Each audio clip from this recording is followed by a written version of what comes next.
Paz do Senhor, irmãos. Amém. Abra comigo a sua Bíblia, Números 22. Números, capítulo 22. Hoje eu trouxe aqui um relógio para mim organizar aqui. Fica um pouco depois. Se a minha esposa estivesse aqui, eu estava tranquilo, porque ela fica olhando para mim e balançando a cabeça assim, ó. Aí, não é só minha mãe, não. Tipo assim, já deu. Na hora.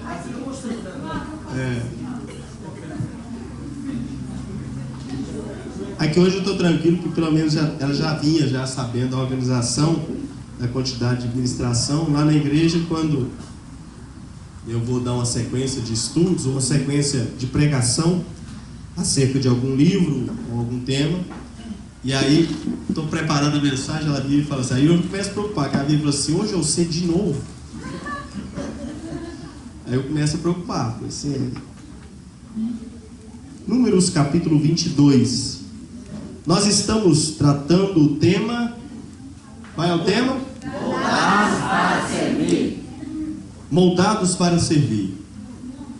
E não tem como tratarmos a obra do Senhor de forma separada de todo aquilo que envolve a nossa vida. Então, é necessário, é essencial que tenhamos uma família abençoada por Deus, para que então venhamos ter condições de servir a obra do Senhor.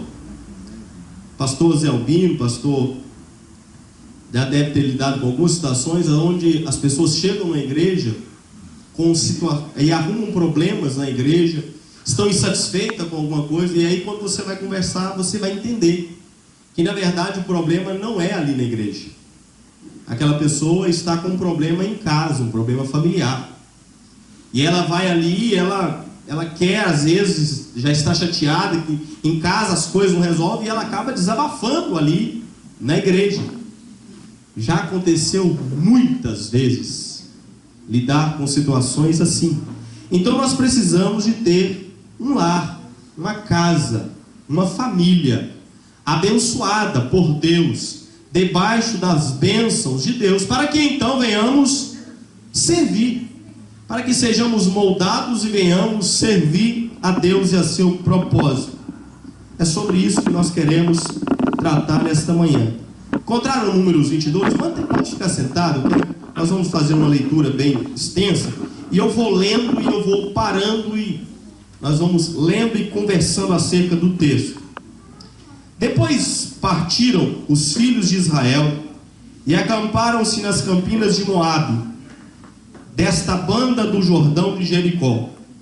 Viu, pois, Balaque, filho de Zippor, tudo o que Israel fizera aos amorreus.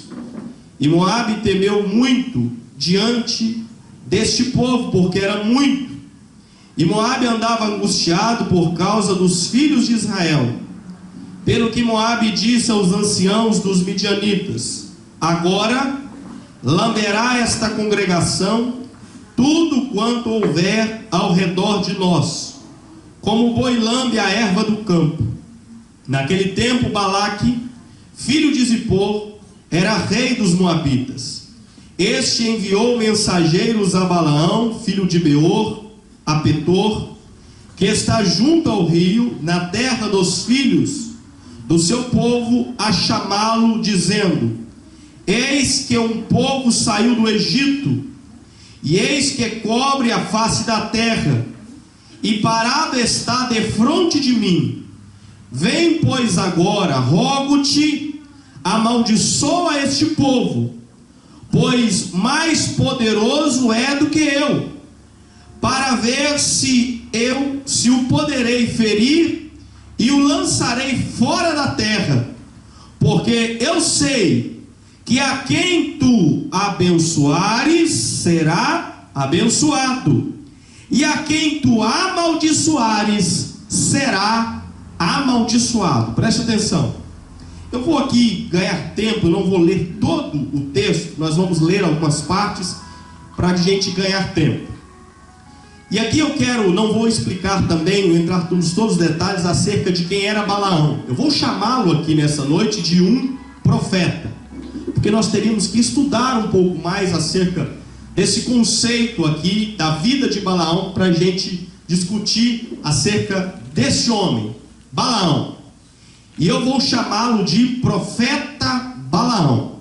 Então, esse homem, o rei dos Moabitas, Balaque, ao contemplar o povo de Deus, que esse povo saiu de onde? Do Egito. Esse povo agora está parado, próximo às terras de Moabe, e ele avista aquele povo e diz assim: não tem jeito, nós não vamos conseguir vencer esse povo vai vir, né, e vai triunfar sobre nós, vai nos tomar. E aí este rei toma uma iniciativa, ele falou assim: eu conheço uma pessoa, eu sei de alguém, que se ao olhar para este povo, ao estender as mãos para este povo, e amaldiçoar este povo, então a vitória será nossa. E ele então envia mensageiros para que fosse ao encontro de Balaão, profeta Balaão, e que viesse e então amaldiçoasse este povo. Versículo 7. Então foram os anciãos dos Moabitas, os anciãos dos Midianitas, com o preço dos encantamentos, nas mãos, e chegaram a Balaão e lhe disseram as palavras de Balaque. E ele lhes disse: passai aqui esta noite e vos trarei a resposta. Como o Senhor me falar, então os príncipes dos Moabitas ficaram com Balaão. E veio Deus a Balaão e disse: que são estes homens que estão contigo? E Balaão disse a Deus: Balaque, filho de Zippor, rei dos Moabitas, nos enviou dizendo: eis que o povo que saiu do Egito cobriu a face da terra, vem agora, pois amaldiçoou. Porventura poderei pelejar contra ele e o lançarei fora. Então disse Deus a Balaão: não irás com eles, nem amaldiçoarás a este povo, porquanto é bendito. Então Balaão levantou-se pela manhã e disse aos príncipes de Balaque: ide à vossa terra, porque o Senhor recusa deixar-me convosco. E levantaram-se os príncipes dos Moabitas, vieram a Balaque e disseram: Balaão recusou vir conosco. Porém Balaque prosseguiu ainda a enviar mais príncipes, mais honrados do que aqueles, os quais vieram a Balaão e lhe disseram: assim diz Balaque, filho de Zippor, rogo-te que não demores em vir a mim, porque grandemente te honrarei e farei tudo o que me disseres. Vem, pois, rogo-te, amaldiçoa este povo. Então Balaão respondeu e disse aos servos de Balaque: ainda que Balaque me desse a casa cheia de prata e ouro, eu não poderia transpassar o mandamento do Senhor meu Deus, para fazer coisa pequena ou grande.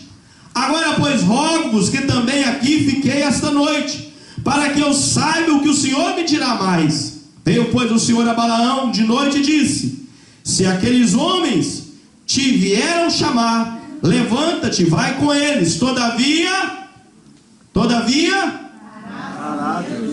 farás o que eu te disser. Então levantou-se Balaão e foi. Eu vou adiantar aqui para a gente chegar lá na frente. Preste atenção. Balaão agora recebe uma ordenança de Deus para ir, e ele então vai. É nesse contexto aqui que vai surgir a conversa, né, de Balaão com a jumenta.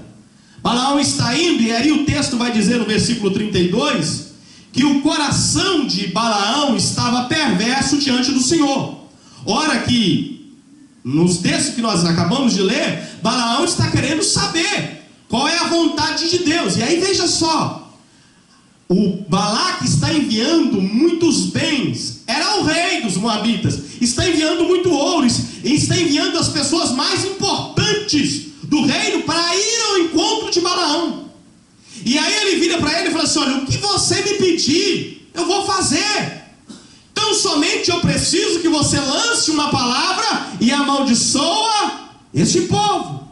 E nesse percurso, o coração de Balaão acabou contendendo ou desejando algo que não agradara ao Senhor.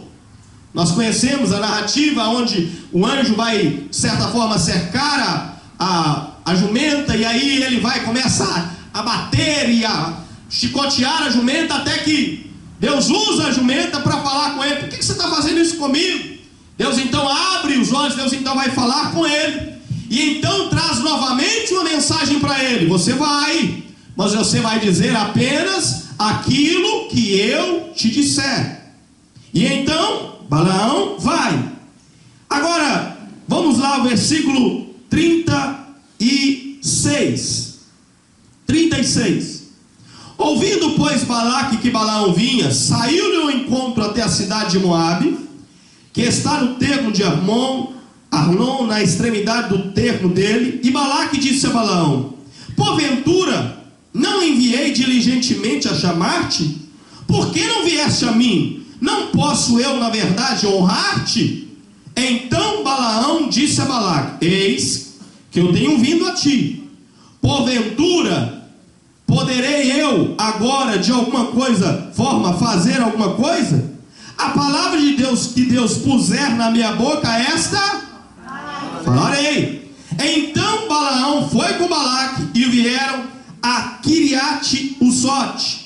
Então Balaque matou bois e ovelhas, e deles enviou a Balaão os príncipes. E sucedeu que pela manhã Balaque tomou Balaão e fez subir aos altos de Baal, e viu Balaão dali a última parte do povo. Capítulo 23. Então Balaão disse a Balaque: edifica aqui 7 altares, prepara aqui 7 bezerros, 7 carneiros. Fez, pois, Balaque como Balaão dissera. E Balaque e Balaão ofereceram bezerro, carneiro sobre cada altar. Então Balaão disse a Balaque: ficai aqui ao pé do holocausto, e eu irei porventura, o Senhor me sairá ao encontro, e o que me mostrar te notificarei. Então foi ao alto, e encontrando-se com Deus, com Balaão, lhe disse: prepara 7 altares, oferecei um bezerro, um carneiro sobre cada altar. Então o Senhor pôs a palavra na boca de Balaão e disse: torna para Balaque e fala assim. E tornando para ele, eis que estava ao pé do holocausto, ele e todos os príncipes dos moabitas. Então lançou uma parábola e disse: de Arã me mandou trazer Balaque, rei dos moabitas, das montanhas do oriente, dizendo: vem, amaldiçoa-me Jacó, e vem, detesta Israel. Como amaldiçoarei o que Deus não amaldiçoa? Como detestarei quando o Senhor não detesta? Porque no cume das penhas o vejo, nos outeiros o contemplo. Eis que o povo habitará, só entre nações não será contado. Quem contará o pó de Jacó, o número da 4ª parte de Israel? A minha alma morra de morte dos justos, e seja o meu fim como o seu. Então Balaque a Balaão, disse Balaque a Balaão: que me fizeste? Eu te chamei aqui para o quê? Para você amaldiçoar. E agora, ao invés de você amaldiçoar, você lança palavras de bênção. E aí, preste atenção, isso aqui vai acontecer por 3 vezes. Ele vai e leva num lugar, e ele chega lá e fala assim: está ali, você está vendo o povo, nós vamos fazer aqui. Ele faz holocaustos, oferece sacrifício e diz: amaldiçoa esse povo, lança uma palavra de maldição sobre eles. E ele vai, consulta ao Senhor, e o Senhor vai e fala assim: não, filho, só tem como abençoar. Abençoa esse povo aí, lança a palavra de bênção sobre esse povo, porque não tem como amaldiçoar aquilo que Deus já abençoou. Não tem maldição que pega naquilo que Deus já determinou e decidiu abençoar. Não há mal olhada, não há galo na encruzilhada, galinha, não há nada disso. Por quê? Porque Deus decidiu abençoar. E aquilo que Deus decidiu abençoar, não tem como o inimigo maligno lançar maldição, porque Deus determinou a sua bênção. E aí, eu vou aqui ganhar tempo. Nós vamos lá agora para a terceira e última, que está lá no capítulo 24. E aí, na terceira e última vez,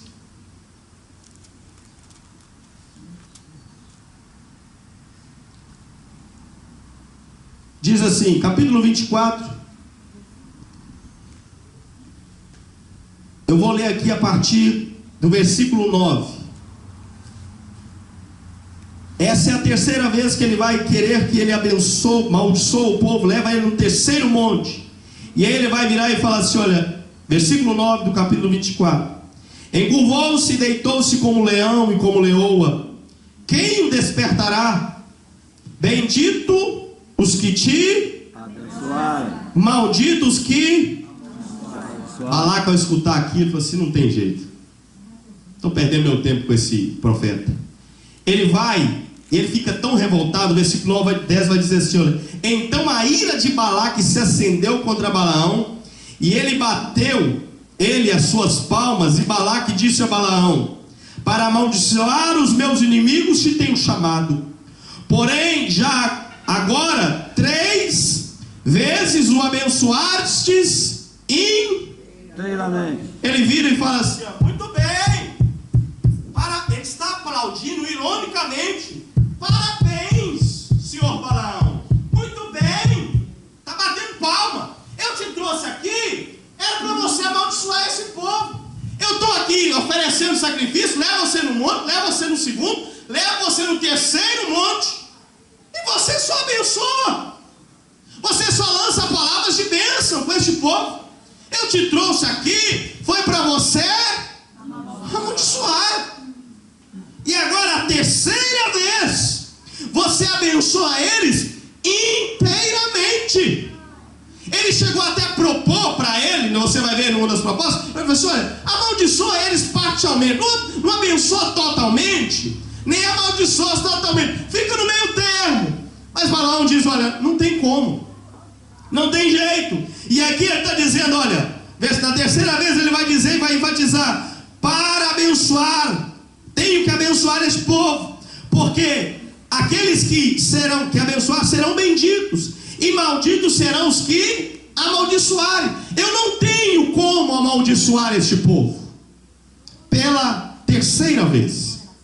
E aí aqui o texto vai seguir, e de fato Balaão não vai amaldiçoar este povo. Agora eu queria que você abrisse a sua Bíblia, Apocalipse capítulo 2, versículo 14, e é aqui que nós vamos discorrer nesta manhã.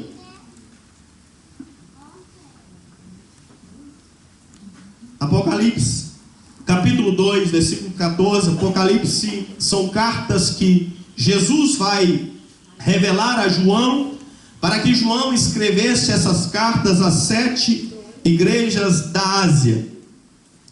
Esta é a terceira carta, a carta à igreja de Pérgamo.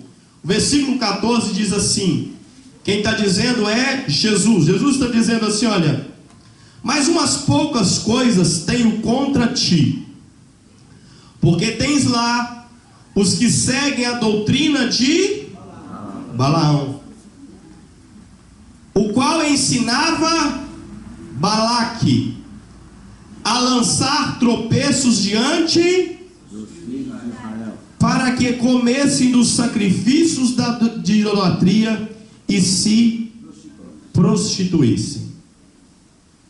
Observa que na sequência do texto não vai dar esse detalhe, mas aqui em Apocalipse Jesus está dizendo, está lançando uma palavra condenando uma atitude da igreja de Pérgamo, e para utilizar, para falar do que estava errado na igreja de Pérgamo, Jesus vai se utilizar daquilo que Balaão fez por Balaque. O profeta Balaão, ele não podia de forma alguma amaldiçoar o povo, e ele sabia que ele não tinha condições de amaldiçoar o povo, porque Deus já tinha estabelecido a sua bênção. Não tinha como lançar uma palavra de maldição contra aquele povo, porque Deus tinha decidido abençoar. Porém, aqui Jesus está dizendo que Balaão orientou a Balaque a lançar pedra de tropeços para os filhos de Israel, para que então comessem dos sacrifícios de idolatria e se prostituíssem. Como é isso? Se prostituíssem, se curvando diante de outros deuses. O que o texto está dizendo é que não tinha como amaldiçoar aquele povo. Balaão sabia que não tinha como. Balaão sabia que não era possível, porque seria ir contrário à vontade de Deus. E Deus decidiu abençoar. Mas ele olhou e falou assim: olha, amaldiçoar, pastor Santo, não tem como. Não tem como amaldiçoar esse povo. Deus decidiu abençoar. Só tem uma forma de você arrumar um problema aí com esse povo. É você se infiltrar no meio deles, levar pessoas por meio deles e fazer com que eles se prostituam, fazer com que eles comam daquilo que foi sacrificado, apresentado em sacrifício, idólatras. É possível que você destrua-os, entrando no meio deles e fazendo com que eles não sejam fiéis ao Deus deles. O que Balaão está ensinando para Balaque é uma armadilha terrível, com o propósito de destruir o povo de Deus, aonde o povo de Deus, agindo de forma natural ou dentro da vontade permissiva, tomariam decisões contrárias ao propósito de Deus para eles, porque iriam se prostituir, iriam participar daquilo que não deveriam participar, e então não estariam mais vivendo o propósito de Deus. E não vivendo o propósito de Deus, então também não seriam alvos da bênção, do favor, da graça de Deus. E deixa eu dizer algo para você: não tem como amaldiçoar a igreja. Tem como? O que a Bíblia diz? Eis que eu estabeleço a minha igreja, e as portas não hão contra a minha. A igreja segue avante. A igreja segue avante. E é interessante que o texto está dizendo que as portas do inferno, olha, aonde a igreja decidir passar, aonde a igreja estiver, a igreja é triunfante. Não tem como lançar palavras para amaldiçoar a igreja. Não tem como amaldiçoar o povo que Deus decidiu abençoar. Não tem como. Somos o povo escolhido, chamado por Deus, e não tem como amaldiçoar o povo que Deus escolheu. Agora, existe uma doutrina terrível, destrutiva, que é esta que Jesus está chamando, que está acontecendo dentro da igreja de Pérgamo, que é a doutrina de Balaão, que é onde o povo, os membros daquela igreja, estão se permitindo, estão se envolvendo, estão se relacionando com aquilo que não agradava a Deus, e estão se prostituindo, estão se curvando à idolatria, e estão fugindo do propósito de Deus. Precisamos entender, irmãos, que nós somos igreja. Amém? Estamos aqui, mas nós não somos daqui. Somos deste mundo, mas nós estamos aqui neste mundo, mas nós não somos deste mundo. E entender isso é entender que todo o sistema não concorda com o nosso modo de viver. Não concorda. As mulheres, por exemplo, minha esposa, enfrentam uma dificuldade terrível para comprar roupa, porque as roupas não são preparadas para mulheres servas do Senhor. Fomos convidados há tempos atrás para ser padrinhos de um casamento, e ela saiu para aqui, para lá, e procurava, achava um vestido, ora faltava um pedaço ali, outra faltava um pedaço lá, e não achava. No final, achou um vestido e teve que colocar um acréscimozinho para servir. Por quê? Porque o sistema não é preparado para a mulher cristã. A mulher, você vai numa loja, a mulher entra na loja e aí a pessoa olha e fala assim: olha, coloca essa roupa, porque essa roupa vai te deixar... como é que é? Sexo. O que é deixar sexo?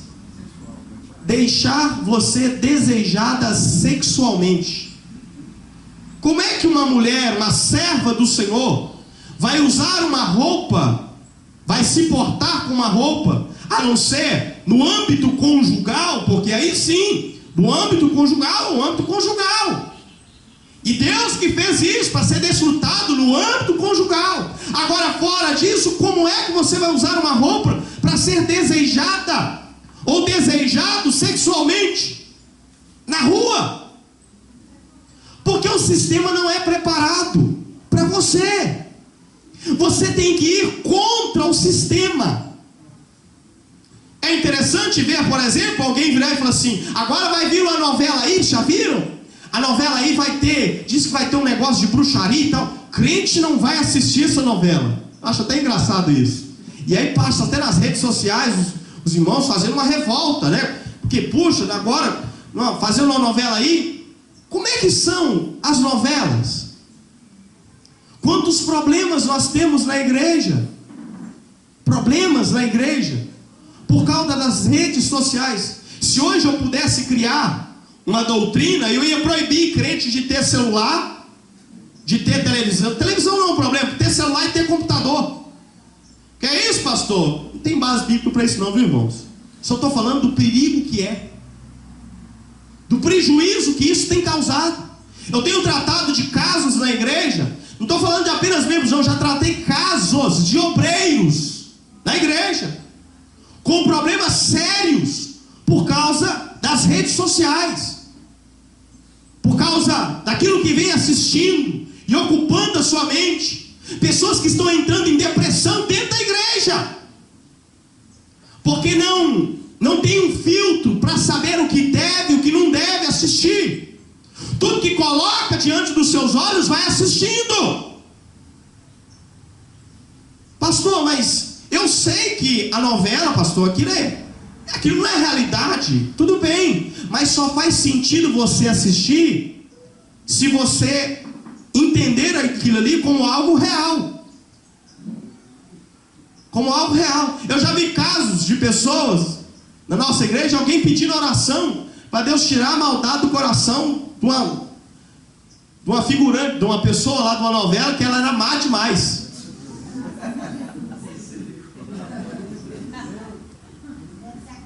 Pessoa, eu acho que é essa mesmo. Então veja só, irmãos, preste atenção. Isto é a doutrina de Balaão. Não tem como amaldiçoar o povo. Então o que nós vamos fazer? Nós vamos entrar no meio deles. Existem dois perigos. Existem pessoas que olham tudo como algo espiritual e algo prejudicial. É aqueles que olham tudo e olham tudo como algo que é prejuízo, que tudo é espiritual. E existem aqueles também que nada envolve questão espiritual. Os dois lados são ruins. Você conviver com uma pessoa, estou falando isso porque eu sei o que é isso. Conviver com uma pessoa onde tudo que a lâmpada queimou aqui. Pastor Zé Albino, vamos fazer uma oração, porque sei lá o que vai acontecer aqui. Isso é um sinal. A lâmpada queimou, vamos levantar um clamor, porque não pode, a lâmpada queimou, irmãos. Né? A lâmpada queimou, e amém, irmão, compra uma outra, bota aí, pronto. Existem as pessoas que é uma supervalorização de tudo, e existem as pessoas que não conseguem ver o diabo em nada. Porque deixa eu dizer algo para os irmãos, precisa de palavra profética para eu virar para você, meu irmão, e falar assim: olha, deixa eu te dizer algo, o diabo está querendo acabar com a sua vida. Precisa disso? A Bíblia já não diz isso? A Bíblia não diz que o diabo está ao derredor querendo acabar com você, querendo acabar com o seu casamento, querendo acabar com a sua família? A Bíblia não diz isso? A Bíblia diz isso. Não precisa de eu vir aqui e querer usar, né? Não, a Bíblia diz isso. Já é a revelação. Já é a palavra revelada. O diabo está ao nosso derredor. Ele está ao nosso derredor, irmãos. Jesus, quando foi tentado no deserto, estou falando de quem? Jesus. E a Bíblia diz que depois de Satanás tentar Jesus, o texto vai dizer que Satanás afastou-se dele por um período, por um pouco de tempo. Ele não desistiu nem de Jesus. Ele não desistia de tentar ou de fazer nem que Jesus caísse. Quem dirá eu e você? O diabo, ele está o tempo todo procurando uma oportunidade para acabar com a minha e com a sua vida. Pastor, mas eu devo temer isso? Não, irmãos. Jesus diz, a palavra diz que o diabo está ao nosso, mas ao nosso redor estão. Aleluia. Você não precisa temer. Nós não precisamos temer. Ao nosso lado estão os anjos do Senhor, que acampam-se, nos protege, nos guarda, nos livra, porque estão cumprindo um serviço da parte de Deus, para nos proteger, para nos guardar, para nos abençoar. Então somos dele, e aquele que é do Senhor, o maligno, não toca. Somos do Senhor. Agora, temos que estar em constante vigilância. Quantos joguinhos, coloca o filho na frente da televisão, deixa o menino assistir qualquer coisa, 8 anos, 9 anos, 12 anos, 14 anos, chega com o filho para o pastor e diz: pastor, tem misericórdia, me ajuda, meu filho disse que não gosta de mulher, minha filha disse que não gosta de homem. E aí vai saber o que esse menino, o que essa menina vem se alimentando desde o momento em que podia assistir alguma coisa, assistir televisão, ter acesso à rede social, o que está alimentando a mente dela. Já viu falar sobre mensagem subliminar? Já viu falar sobre isso? Pega desenho de criança, vai assistir com seu filho, assiste com ele o que ele está assistindo na televisão. Você vai ver que os brinquedos, daí a pouco tem lá um menino, daí a pouco ele também é menina, e tal, daí a pouco você vai olhar e vai dizer: gente, aparentemente inofensivo, aparentemente um desenho que não tem nada a ver. Quando você vai acompanhar, existe uma mensagem que está sendo passada de forma sutil para o seu filho e sua filha. E qual é o propósito disso? Destruir a família. Porque sem família não tem igreja.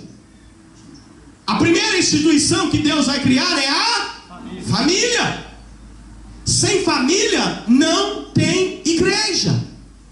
Então é necessário que você esteja apercebido, gastar tempo, olhar, vai ver os joguinhos que eles estão brincando. Já viu falar sobre algumas questões, sobre as mensagens satanistas, sobre figuras satânicas? Que é isso, pastor? Eu não gosto desse negócio de ficar falando de diabo, de satanás, eu não gosto disso, eu também não. Porque o meu negócio, irmãos, é o céu. Eu estou indo para o céu. Amém? Eu estou indo para o céu. Mas é uma realidade. Jesus falou mais do céu ou do inferno? Do inferno. Jesus vai falar mais do inferno do que do céu. Por quê? Porque o inferno não foi um lugar preparado para nós. O céu é o nosso lugar, irmãos. Jesus preparou o céu para nós. É o céu que é o nosso lugar. Agora, existem muitas pessoas que estão tomando decisões contrárias ao propósito de Deus, que estão distanciando para longe da bênção de Deus. Longe da bênção de Deus. Recentemente uma irmã da igreja, uma mulher de oração, uma líder na igreja, me procurou chorando e soluçando, porque estava assistindo coisas, e foi assistindo coisas no celular que ela ganhou dos filhos. Daí a pouco ela se viu fazendo coisas que ela jamais imaginava fazer. E ela disse: pastor, eu estou com vergonha, minha vontade é morrer. Quantos casos nós temos aí, volta e meia tem um movimentozinho para atingir os adolescentes. Ora é baleia azul, ora é outra coisa, uma coisa e outra. Daí a pouco você vai ver adolescentes cometendo suicídio. Vai virar: mas por que isso? O sistema, irmãos, quer destruir a minha casa, o sistema quer destruir a minha família, o sistema quer destruir a sua família. Mas você foi chamado por Deus. Você é o povo de Deus, nação eleita, povo escolhido da parte de Deus. E Deus quer abençoar a sua casa e a sua família.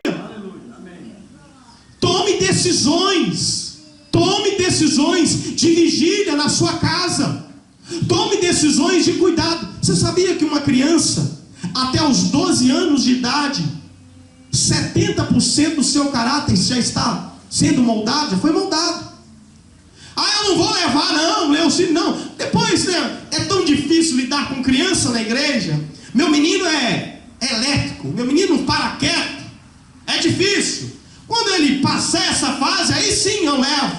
E aí vai levar numa fase onde ele já não tem mais a mesma disposição para o aprendizado, aonde ele já está resiliente em relação a tudo aquilo quando vai passar para ele, resistente sobre tudo aquilo que vai ser passado para ele.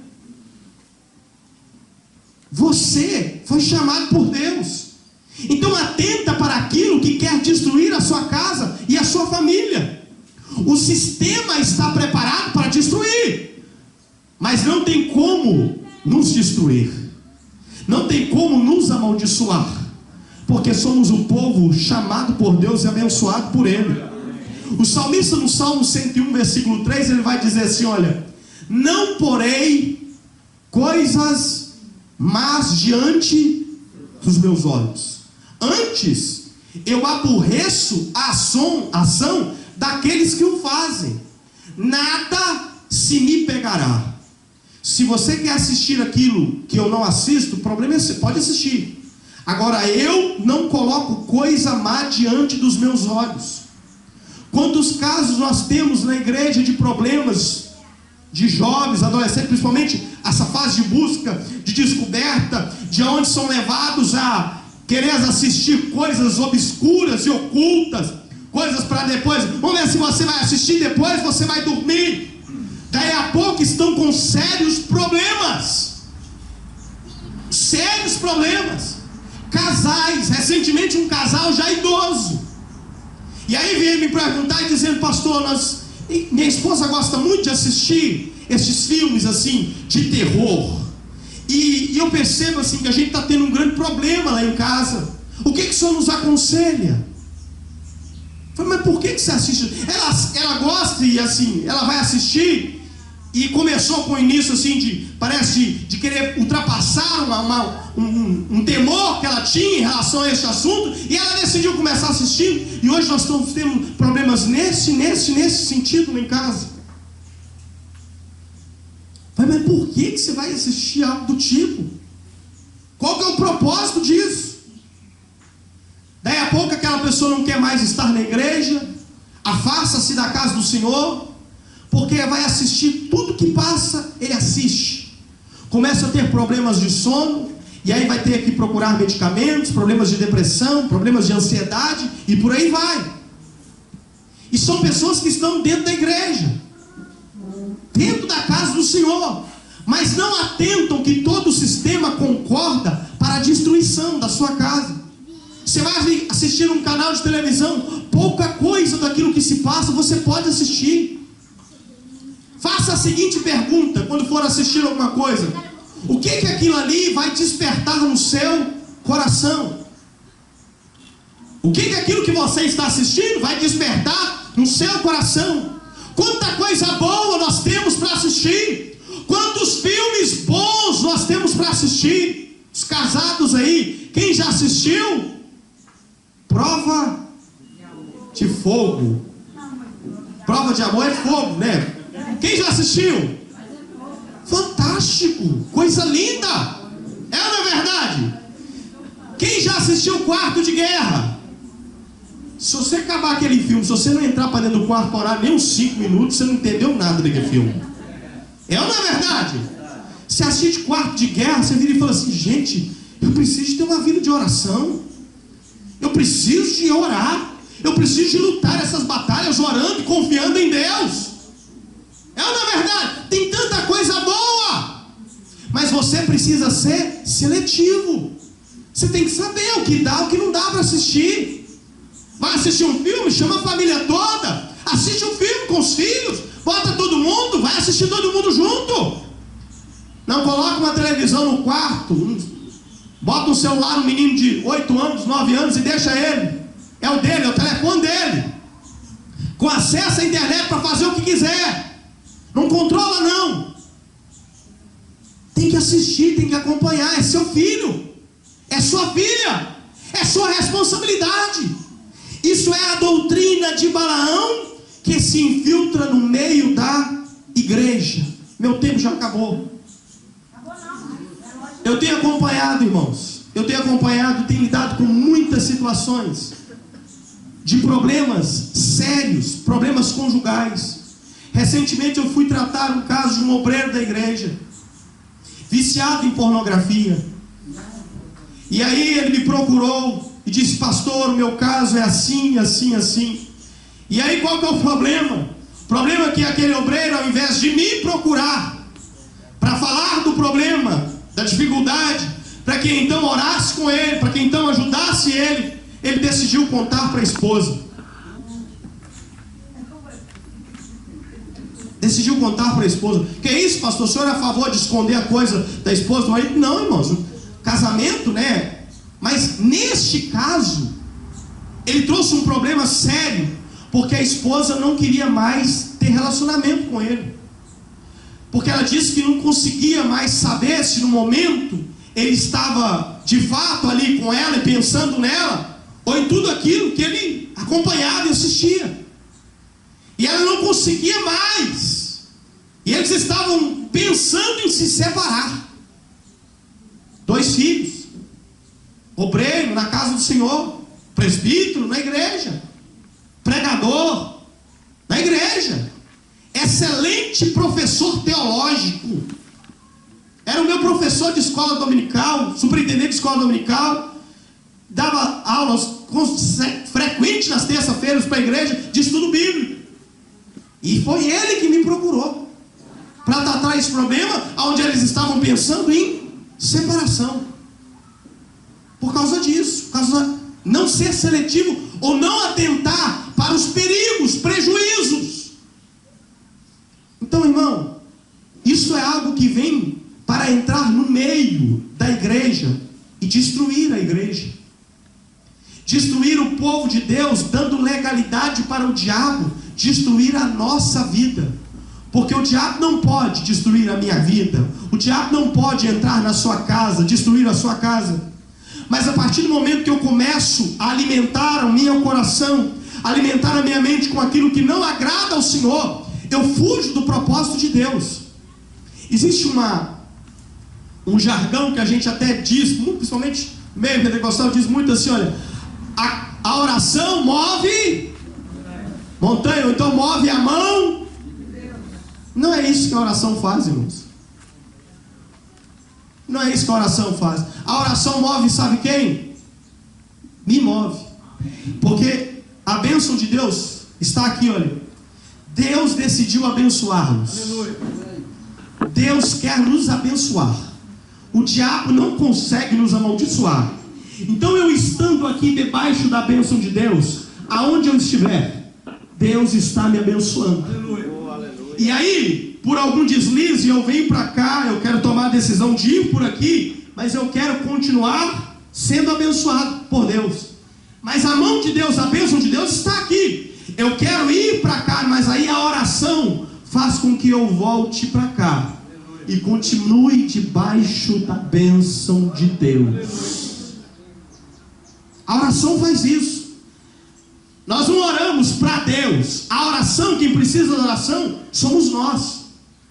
É a oração que vai nos mover a obedecer, a submetermos ao propósito de Deus.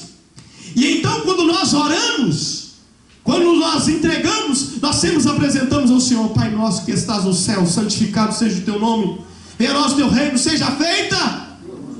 Senhor, eu queria tomar essa decisão, eu queria ir por esse lado, mas tenha misericórdia de mim, me ajuda. Se não é da tua vontade, fala comigo. Sabe como é que eu oriento os irmãos a tomar decisão? É o seguinte: Temos o Espírito de Deus, sim ou não? Amém? Temos o Espírito Santo de Deus. Apareceu uma oportunidade, porque decisões nós tomamos todos os dias, mas existem decisões que vão mudar a nossa vida. Vou mudar de uma cidade, vou mudar de emprego, vou me casar, né? Enfim, são decisões que eu preciso orar e pedir a Deus. Camisa vermelha ou verde? Vou orar para saber se eu vou usar camisa vermelha ou verde? Ou rosa? Isso aí não precisa, irmãos. São decisões, tomamos decisões o tempo todo, mas existem decisões que vão mudar a nossa vida. Moro no Iapim ou moro no Baporanga? Né? Iapim, tá bem. Então, são decisões que vão mudar. E aí, primeira coisa, você é um ser inteligente. Você é um ser inteligente e Deus te fez assim, inteligente, apto para tomar decisão. O problema é que eu vejo muitas pessoas tomando decisões erradas e colocam a culpa em Deus. Coloca a culpa em Deus, por quê?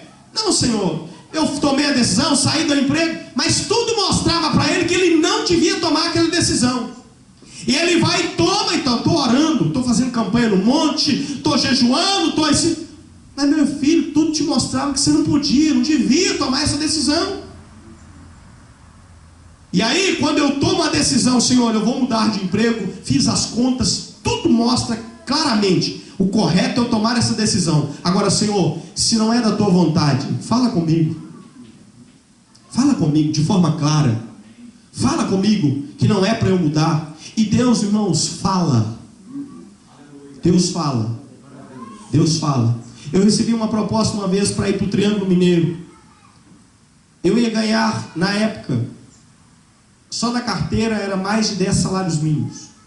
Na carteira. Uma proposta indecente. E aí eu falei com minha esposa assim, falei assim, não tem como, é uma oportunidade. Falei assim, nós vamos mudar. O gerente veio, a gente conversou. Falei, vamos mudar para o Triângulo, vamos mudar para Uberlândia. E aí na época tínhamos um congresso, todo carnaval tínhamos um congresso. E aí fomos para aquele congresso, nós oramos, pedindo ao Senhor, Senhor, se não é da tua vontade, fala conosco. Fala conosco. Se não for da tua vontade para que a gente saia daqui, fala conosco. Aquele congresso, multidão de gente, chega um certo momento. Eu era diácono na época, o pregador. Ele falou assim, tem um jovem aí. E eu estava à direita, lá embaixo. Era palanque, caminhões na rua. E ele me chama até a frente, falou assim, vem até a frente. E aí, ele olha para mim e fala assim, olha, você está orando. E Deus está dizendo que não é para ir. Não é para ir. É para ficar. E aí, você acha que eu fiquei triste? Dei glória a Deus, irmãos. Porque não há nada melhor do que viver direcionado por Deus. Não há nada melhor do que viver direcionado por Deus. Nós saímos daquele congresso numa alegria, regozijando, porque Deus, o mais gostoso, irmãos, não foi nem a questão de hino, o mais gostoso é ver Deus falando conosco. É ver Deus falando conosco. Deus quer nos abençoar. Agora, tão somente precisamos viver o propósito de Deus. Atenta, quem sabe você já mudou muita coisa, você tem muitas práticas na sua vida que não deveriam fazer parte de um verdadeiro cristão. Talvez muitas condutas, muitas falas, muita coisa que sai da sua boca, você deveria mudar, porque não deveria fazer parte da vida de um cristão. Quantas das vezes, no local de trabalho, encontro com obreiros conhecidos, e aí a gente vai conversar, quando eu estou principalmente em inauguração de lojas, em alguns eventos grandes, eu evito ficar até perto dos crentes da minha igreja, porque a conversa, o diálogo deles não me faz bem. Falam palavrão como qualquer outra pessoa. A palavra baralho, né? Sai naturalmente, igual, não é baralho, é outra palavra. Sai naturalmente, como se estivesse falando amor, bênção, qualquer outra palavra. Por qualquer coisinha sai um palavrão da boca e é natural. Mandar para aquele lugar e por aí vai. Tem que se fazer isso mesmo. Então, como é que deve ser o proceder de um cristão? Não, mas é o local de trabalho. Mas Você não tem que ser crente também no local de trabalho? Você não tem que ser também um servo do Senhor no seu local de trabalho? Amém? Vamos vigiar, irmãos, vamos atentar, vamos olhar para a nossa vida. Veja só, andar em santificação é estar pronto para mudança. Moldados para servir, estar pronto para ser moldados, estar pronto para fazer mudanças. Ao longo da minha vida eu venho fazendo várias mudanças. E deixa eu dizer para os irmãos, eu preciso de mudar muita coisa ainda. Muita coisa. Quantas das vezes nas minhas conversas, principalmente entre irmãos, entre familiares, entre amigos, aonde a gente está tranquilo, né? Daí a pouco, quando eu saio daquele lugar, meu coração está triste porque eu falei o que não devia ter falado. Falei mal de uma pessoa, concordei com uma coisa que não devia ter concordado. E aí eu vou dobrar meu joelho e vou orar: Senhor, me perdoa, tenha misericórdia de mim. Eu tenho que ser mais vigilante, tenho que vigiar mais. Quantas vezes eu falo que não devia ter falado? Quando eu vejo, saiu pela boca, eu falei: meu Deus, tem misericórdia de mim. E depois que saiu, pastor Sandro, saiu, falou, não volta. Então nós temos que melhorar, andar em santificação e procurar mudança, ser moldados para servir ao reino de Deus. Deus quer abençoar a sua casa. Ande em vigilância com a sua casa. Vigia sobre aquilo que está entrando dentro da sua casa. O que se compra na sua casa, o que se permite assistir na sua casa.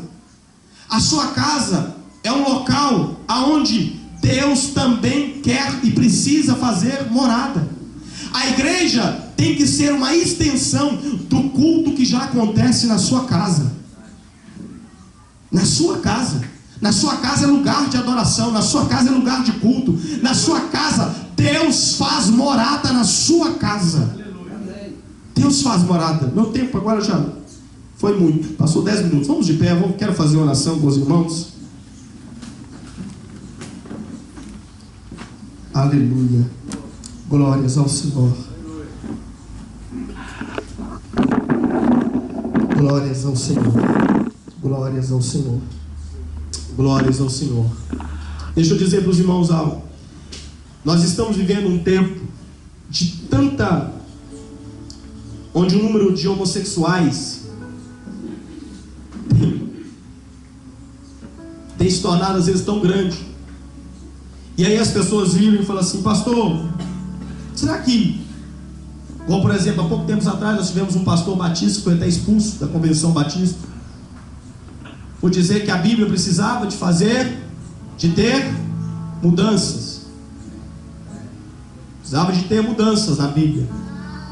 E aí as pessoas vão contrário até mesmo à ciência e tudo aquilo, porque querem tentar entender isso. E aí tem aqueles que viram e vão falar e falar assim: pastor, nós estamos piores do que Sodoma e Gomorra. Vai ler a Bíblia. Não é não, irmãos. Sodoma e Gomorra, eles não queriam nem mais o natural. A proposta de Jó é que eles tivessem relação com as filhas que eram virgens. E eles viram para ele e falaram assim: quem é que te colocou como juiz perante nós? Você veio aqui, entrou aqui e agora acha que pode virar e falar o que nós podemos ou não podemos fazer? Nós não queremos as suas filhas, nós queremos estes homens. Jó está querendo dar as filhas virgens para eles ter a relação sexual. E eles viram e falaram assim: não, nós queremos ter relação sexual com os homens que entraram aí. E o texto bíblico vai dizer que do mais novo ao mais velho cercou a casa de Ló. Não é Jó não, é Ló. Viu? É Ló, obrigado. Do mais novo ao mais velho cercaram a casa de Ló. Nós estamos, irmãos, vivendo tempos difíceis. Mas sempre foi difícil ser crente. Sempre foi difícil. Ser crente sempre foi ir contra o sistema. Sempre foi. E nós precisamos orar para que Deus nos dê graça de, quem sabe, fazermos a semelhança pelo menos de Noé. Colocarmos para dentro da arca, nem que seja a nossa família. A nossa família. É importante que a gente pregue fora. Eu tenho um cuidado muito grande, porque eu digo que meus meninos, meus filhos não querem pastor, meus filhos querem pai. Eles não querem saber de eu ser pastor, de eu estar na frente da igreja, não. Eles querem um pai. E isso eu tenho pedido muita graça a Deus para tentar saber lidar com isso. Pastorear e ser pai, porque eles não querem. Ele não quer pastor, eles querem o pai deles. Porque para eles eu sou o pai deles. E às vezes eu tenho pedido a Deus discernimento, direção para tomar decisões, porque como é que eu vou proceder com os meus filhos? Porque no ministério nós temos uma questão de mudança, às vezes por um pouco tempo de igreja. Meu filho até hoje quer voltar para a antiga igrejinha dele, por causa dos vínculos que tinham lá. Eu tenho orado ao Senhor, Senhor, me dá graça, me ajuda, porque eu preciso, quero fazer a obra do Senhor, eu preciso estar comprometido com a obra do Senhor, mas eu também não posso pensar que estou fazendo a obra de Deus e Deus cuida da minha casa. Onde é que está isso, irmãos? Sabe quem é que cuida da minha casa? Deus. Sabe o que Deus usa? Sou eu. É você que Deus quer usar para cuidar da sua casa. É você que Deus quer usar como instrumento nas mãos dele, para moldar a sua casa, para dirigir a sua casa, para conduzir a sua casa a um caminho de obediência a ele. A um caminho de obediência a ele. Então nós temos tido muitos problemas na igreja, principalmente por às vezes falta de zelo para com a palavra do Senhor, dedicação, atenção. Negligenciamos ou terceirizamos aquilo que não podemos terceirizar. Tome cuidado. Não tem como amaldiçoar a sua vida, não tem como amaldiçoar a sua casa, não tem como. Deus decidiu abençoar, mas o diabo está trabalhando para tentar fazer com que você dê legalidade, para que o diabo entre no meio e arrume um problema, faça com que você tenha problemas em casos conjugais, familiares. O diabo quer entrar no meio, porque ele sabe que não tem como amaldiçoar.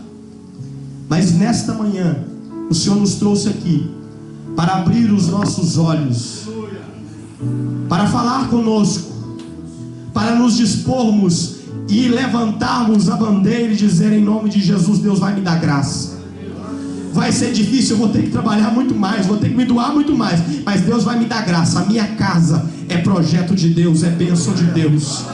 A minha família, Deus vai abençoar, Deus vai prosperar, Deus vai guardar, Deus vai me dar graça para que eu possa declarar, conforme Josué declarou diante daquele povo: olha, vocês podem escolher a quem vocês sirvam, mas deixa eu dizer para vocês, eu e a minha casa, nós serviremos ao Senhor. Eu e a minha casa, aleluia, aleluia. Eu e a minha casa, nós serviremos ao Senhor. Senhor meu Deus, eis a tua igreja, a tua noiva, a quem tu comprastes, ó Pai, com teu precioso sangue. Ó Pai, dai-nos discernimento espiritual. Abra os nossos olhos, ó Deus, para que venhamos, ó Deus, perceber aquilo que vem de forma sutil para destruir a nossa casa, para destruir a nossa família. Senhor, tenha misericórdia de nós. Desperta-nos, ó Pai. Ó Pai, desperta-nos com intrepidez, com ânimo, com força, com coragem, para resistir tudo aquilo quanto não provém do Senhor. Pai, porque os dias são maus, mas o Senhor está conosco. O Senhor está conosco. As tuas mãos nos dirige e nos guarda. Ó Pai, somos mais do que vencedores por aquele que nos amou. Abençoe a tua igreja, em nome de Jesus.